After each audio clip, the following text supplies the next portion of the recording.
ऊसाची शेती करताना शेतकऱ्यांना खूप कष्ट पडतात। ऊसाच्या लागवडीसाठी तुलनेनं पैसेही जास्त लागतात, तरीही शेतकरी उसनवाऱ्या करून ऊसाची शेती करतो आणि पैसे मिळतील या आशेने साखर कारखान्यांना ऊस घालतो। मात्र महाराष्ट्रातील अनेक साखर कारखान्यांनी शेतकऱ्यांच्या हक्काचे कोट्यवधी रुपये थकवलेले आहेत। महत्त्वाचं म्हणजे हे साखर कारखाने सर्वपक्षीय पुढाऱ्यांचे आहेत। याच संदर्भातला आढावा घेणारा लोकशाही मराठीचा एक खास रिपोर्ट आता आपण पाहूयात।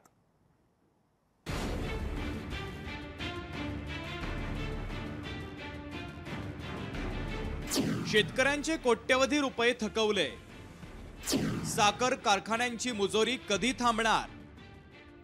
थकबाकी मिळण्यासाठी शेतकरी कासावीस।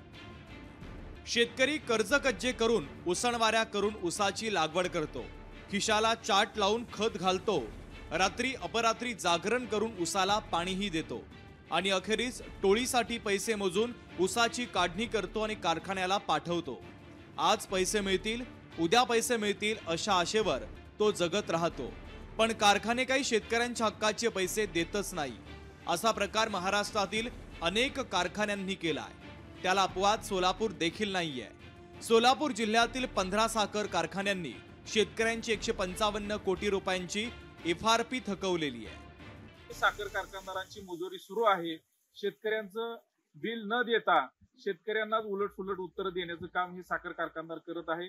त्यामुळे तात्काळ यामध्ये सहकार मंत्री व मुख्यमंत्र्यांनी लक्ष घालून शेतकऱ्यांना ऊसाचं एफआरपीचं ऊस बिल तात्काळ देण्यात यावं, अन्यथा स्वाभिमानी शेतकरी संघटना अशा साखर कारखानदारांचे कारखाने फोडल्याशिवाय स्वस्थ बसणार नाही। एफआरपी थकवणारे साखर कारखाने हे भाजप, शिवसेना, शिंदे गट आणि शरद पवारांच्या राष्ट्रवादीच्या पुढाऱ्यांचे आहेत। यातील अनेक कारखान्यांना राज्य सरकारनं आर्थिक मदतही केलेली आहे, तरी देखील या कारखान्यांनी एफआरपी थकवलेली आहे। कोणत्या कारखान्यांनी किती पैसे थकवले याचा तपशील आपण पाहूयात। जय हिंद शुगर 31 कोटी, सिद्धेश्वर कारखाना 25 कोटी, इंद्रेश्वर शुगर 25 कोटी, सिद्धनाथ शुगर 21.11 कोटी, गोकुळ 17.22 कोटी, पांडुरंग सहकारी साखर कारखाना श्रीपूर 6 कोटी, अवताडे शुगर 5.50 कोटी, मातोश्री लक्ष्मी शुगर 5.50 कोटी, सहकार शिरोमणी वसंतदादा काळे साखर कारखाना 5.50 कोटी, भैरवनाथ शुगर आलेगाव 4.50 कोटी, विठ्ठल कारखाना गुरसाळे 3 कोटी, लोकमंगल कारखाना 2.50 कोटी, सांगोला साखर कारखाना 1.50 कोटी, भैरवनाथ शुगर लवंगी 1.25 कोटी, भीमा साखर कारखाना 1.25 कोटी। यंदाचा साखर हंगाम ऊसाअभावी लवकर बंद झाला। कारखाने बंद होऊन 4 ते 5 महिन्यांचा कालावधी लोटलाय, तरी देखील अद्याप शेतकऱ्यांना त्यांच्या हक्काची एफआरपीची रक्कम मिळालेली नाहीये।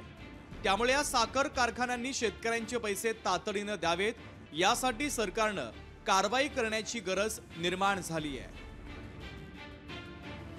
अभिराज उबाळे, लोकशाही मराठी, पंढरपूर। लोकशाही मराठी ऐका, पहा, जागरूक रहा।